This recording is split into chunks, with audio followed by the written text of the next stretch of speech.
Hi guys, so welcome back to my channel. So in today's video I'm going to be talking about 5 secrets schools don't want you to know. I just got this information from people I know that have worked there or my own personal experience about school. When I first found out about them, they're kind of surprising because you wouldn't really expect this of school staff, but anyway, let's get into the video. Okay, so the first thing I'm going to share with you guys is a lot of staff do not get paid for like meetings or extra tasks that they do. So I just thought this was really unfair. They make it so they seem like compulsory where you have to go because you need to know stuff. This is for staff, by the way, and not students, but they make it so the staff feel like they have to go, but they make them do it in their own time so they don't pay it, which is really surprising because like it's school. If they need to know it, it's for their job and obviously they should be paid for that.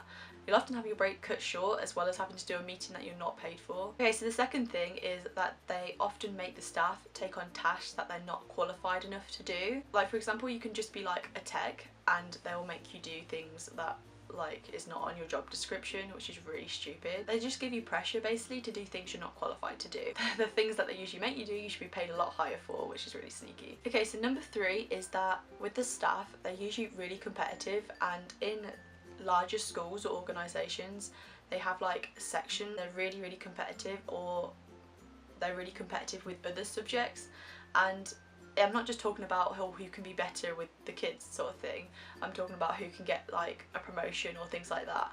Like they're really competitive, and it does sound very bitchy in some situations, and it's resulted in a few people I know losing their job over it. And I've heard a lot about this on Twitter and stuff, like workplace bullying. I think that's really sad because it does take place in schools where schools are supposed to be anti-bullying, and even the staff are experiencing it. So okay, so number 4 is that schools that are academy in opposed to like government run, they can decide on like whatever they want to do basically. They can decide their own holidays, they can decide the length of the school day, they can also decide like what subjects they want to teach. They can have more flexibility with it. So yeah, they have a lot more flexibility and basically can do whatever. Okay, and number 5, I'm not sure if this is true for like all schools, but they're very much Ofsted based, and it's very much working towards Ofsted goals and looking good for Ofsted only instead of like concentrating on the kids. They just want that good Ofsted review basically. Like I have my own personal experience with this, well not personally from me but like my friend. So basically when I was at my school became an academy, which means they can do whatever they want.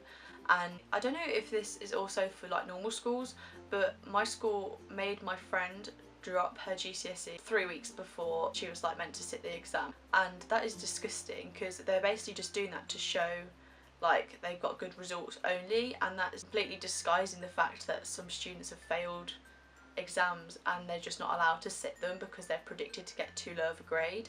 I just think that's really unfair, and at that time obviously as a kid you think, oh that's great, one less exam to sit. It is actually really unfair if you've worked for like 2 or 3 years and not got the qualification in anything to show that time that you've put into that subject. But they will often pressure you into dropping it, and I don't think she had an incentive, but they were just saying it would be better for her, when in the long run it would probably look better if she did get something for that qualification. I don't know, that's just my opinion, and I thought it was really unfair.